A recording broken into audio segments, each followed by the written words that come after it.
Kalau yang Polri, perlu saya sampaikan tadi seperti yang disampaikan oleh Pak Menko. Dari 5.444 yang diamankan, 4.800 diantara sudah dipulangkan. Jadi tinggal 583 yang saat ini yang dalam proses. Baik di Jakarta, kemudian Bandung, Semarang, kemudian Surabaya, Makassar, Medan, dan beberapa wilayah lainnya.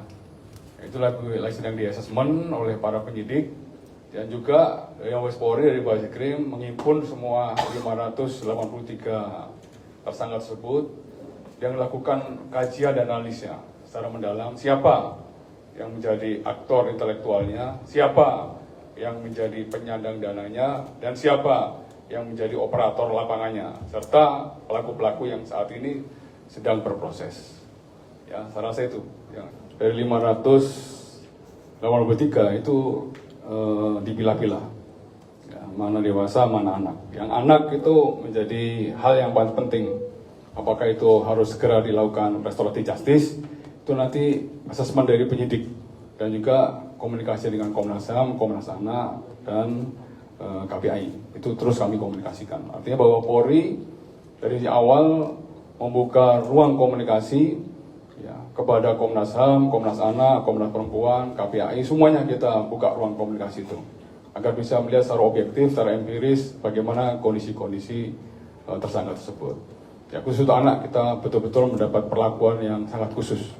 Kemudian dewasa, ya jelas kalau misalnya memang dia terbukti melakukan tindakan destruktif seperti pengerusakan, pembakaran, penjarahan, baik fasilitas umum maupun fasilitas milik kepolisian lainnya, termasuk tindak pidana pencurian, kemudian penganiayaan, dan juga ya, seperti yang di Sulawesi Selatan mengakibatkan 3 orang meninggal dunia, itu tentunya juga masih dalam proses pendalaman. Proses pembuktian secara ilmiah ini merupakan suatu keharusan bagi seluruh penyidik untuk dapat membuktikan sampai kasus ini maju ke persidangan nantinya. Terus apa lagi tadi?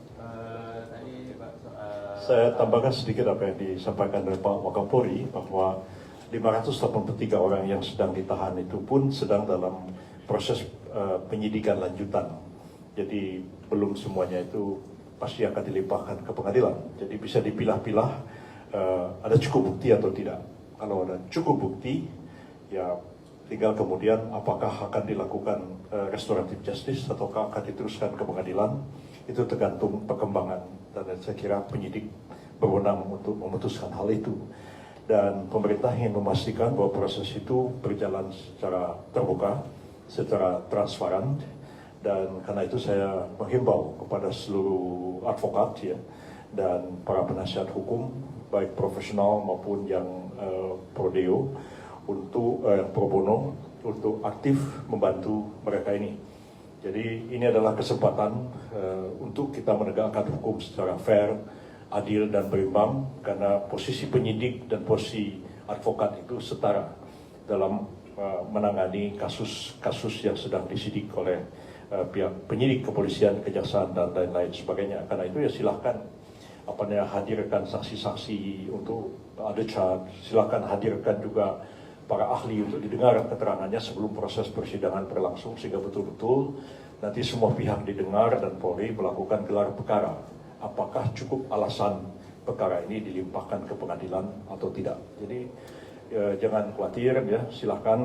Jadi jangan salah paham saya mengatakan ya advokat dibela secara gentleman.